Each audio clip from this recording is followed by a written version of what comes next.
കൂട്ടുകാർക്കും കർത്താവായ യേശു ക്രിസ്തുവിൻ നാമത്തിൽ എൻ്റെ സ്നേഹവന്ദനം. ഈ വീഡിയോയിൽ എന്തുകൊണ്ടാണ് യഹൂദന്മാർ യേശുവിൻ്റെ ഉയർപ്പിൽ വിശ്വസിക്കാത്തത്? ഇന്ന് ഇസ്രായേലിൽ ജീവിക്കുന്ന യഹൂദന്മാർ യേശു ക്രിസ്തുവിനെ കുറിച്ച് എന്താണ് പറയുന്നത്? ഈ കാര്യങ്ങളാണ് നാം നോക്കാൻ പോകുന്നത്. യഹൂദന്മാരുടെ ചരിത്രത്തെക്കുറിച്ച് പറയുന്ന ഒരേ ഒരു പുസ്തകം മാത്രമേ ഈ ലോകത്തുള്ളൂ. അതാണ് വിശുദ്ധ വേദപുസ്തകം. ബൈബിൾ നിങ്ങൾ വായിച്ചു കഴിഞ്ഞാൽ ഇതിനെക്കുറിച്ചുള്ള ഒരു വ്യക്തമായ ധാരണ നിങ്ങൾക്ക് ലഭിക്കുന്നതാണ്. യേശു ക്രിസ്തുവിൻ്റെ കാലഘട്ടത്തിലുണ്ടായിരുന്ന യഹൂദന്മാർ യേശുവിനെ യോസേഫിൻ്റെ മകനായിട്ട് അംഗീകരിച്ചുവെന്ന് ബൈബിൾ വായിച്ചാൽ നിങ്ങൾക്ക് മനസ്സിലാകും. ഇതിനാധാരമായ ബൈബിൾ വാക്യം മത്തായി എഴുതിയ സുവിശേഷം 13-ാം അധ്യായം 53 മുതൽ 56 വരെയുള്ള ഭാഗങ്ങളാണ്. ഈ ഭാഗത്ത് യഹൂദന്മാർ യേശുവിനെ കുറിച്ച് പറയുന്നത്, ഇവൻ തച്ചൻ്റെ മകൻ അല്ലയോ? ഇവൻ്റെ അമ്മ മറിയയല്ലയോ?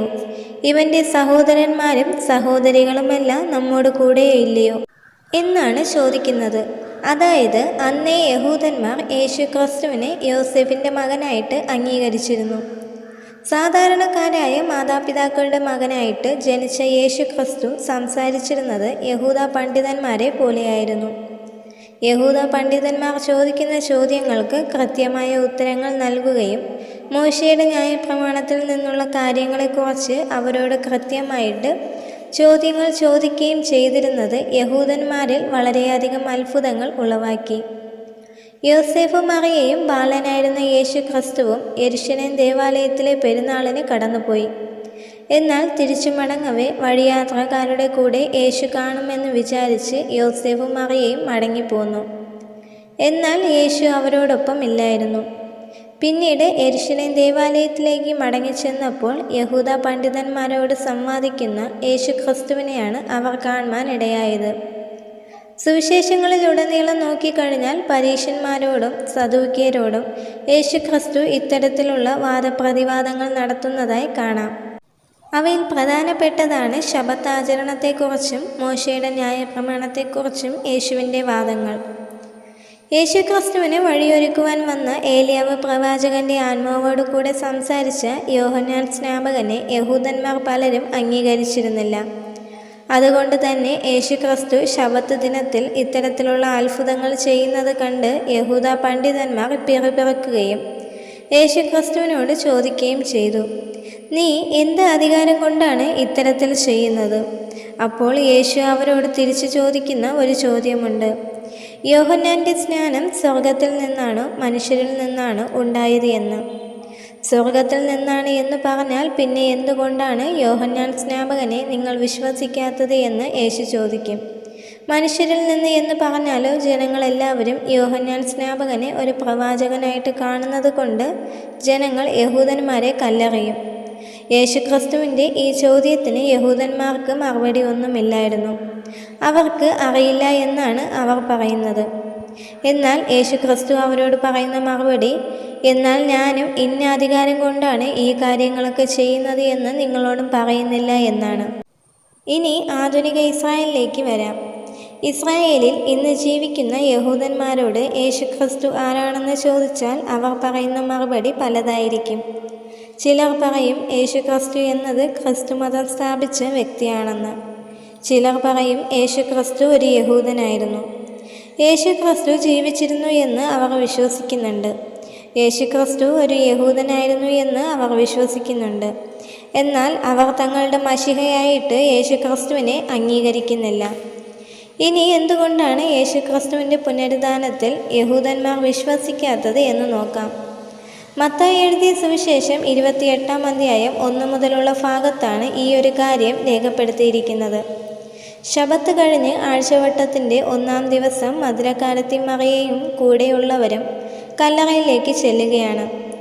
ശബത്ത് കഴിഞ്ഞു എന്ന് പറഞ്ഞാൽ ശനിയാഴ്ചയ്ക്ക് ശേഷം ഞായറെന്ന ദിവസമാണ് കല്ലറയ്ക്കൽ അവർ എത്തുന്നത്. പെട്ടെന്ന് വലിയൊരു ഭൂകമ്പം ഉണ്ടാകുകയും ദൈവത്തിൻ്റെ ദൂതൻ സ്വർഗത്തിൽ നിന്നും ഇറങ്ങി വരികയും കല്ലുരുട്ടി നീക്കി അതിന്മേലിരിക്കുകയും ചെയ്യുന്നത് അവർ കണ്ടു. അവൻ്റെ രൂപത്തെക്കുറിച്ച് പറയുന്നുണ്ട്. മിന്നലിനൊത്തതും അവൻ്റെ ഉടുപ്പ് ഹിമം പോലെ വെളുത്തതും ആയിരുന്നു. കാവൽക്കാരെല്ലാം അവനെ കണ്ടിട്ട് പേടിച്ചു വിറച്ച് മരിച്ചവരെ പോലെയായി. ദൂതൻ സ്ത്രീയോട് പറയുന്നുണ്ട്, ഭയപ്പെടേണ്ട, ക്രൂശിക്കപ്പെട്ട യേശുവിനെ നിങ്ങൾ അന്വേഷിക്കുന്നു. എന്നാൽ അവൻ ഇവിടെയില്ല, അവൻ പറഞ്ഞതുപോലെ തന്നെ ഉയർത്തെഴുന്നേറ്റിരിക്കുന്നു. അവൻ കിടന്ന സ്ഥലം വന്ന് കാണുവീനെന്ന് പറയുകയാണ്. യേശു മരിച്ചവരുടെ ഇടയിൽ നിന്ന് ഉയർത്തെഴുന്നേറ്റിരിക്കുന്നു എന്ന് അവൻ്റെ ശിഷ്യന്മാരോട് പറയുക. അവൻ നിങ്ങൾക്ക് മുൻപേ ഗലീലയ്ക്ക് പോവുകയാണ്. അവിടെ നിങ്ങൾക്ക് അവനെ കാണുവാൻ സാധിക്കുമെന്ന് ദൂതൻ പറയുന്നുണ്ട്. ഇങ്ങനെ ഒരു കാര്യം കാണുകയും ദൂതൻ്റെ ഈ ഒരു വർത്തമാനം കേൾക്കുകയും ചെയ്ത സ്ത്രീകൾ ഭയത്തോടും മഹാസന്തോഷത്തോടും കൂടെ കല്ലറ വിട്ട് മടങ്ങിപ്പോകുന്നതായിട്ട് അവിടെ പറയുന്നുണ്ട്.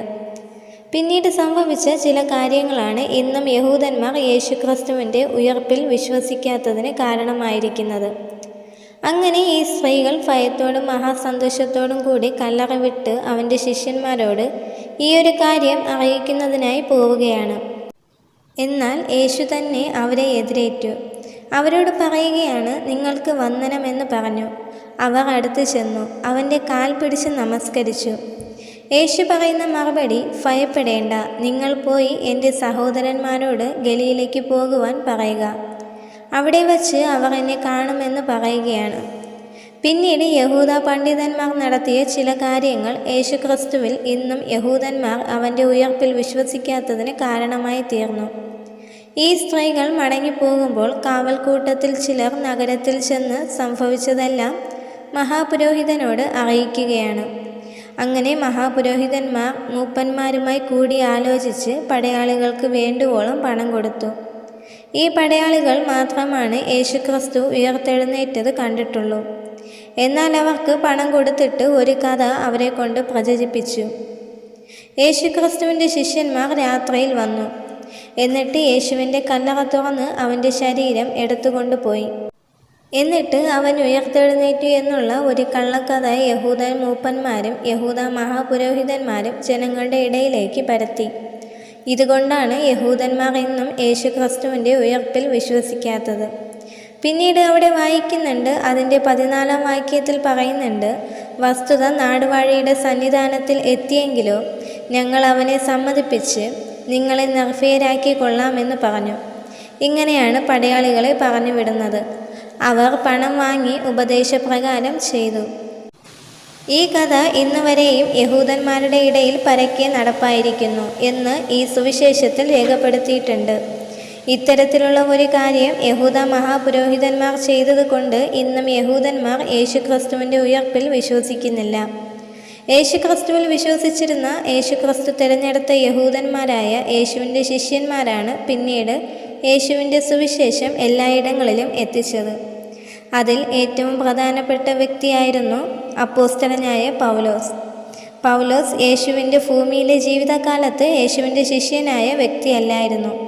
എന്നാൽ പിന്നീട് പൗലോസിന് യേശുക്രിസ്തുവിൻ്റെ ദർശനം ലഭിക്കുകയും അതിലൂടെ യേശുവിൻ്റെ ശിഷ്യനായി തീരുകയും ചെയ്ത വ്യക്തിയാണ് പൗലോസ്.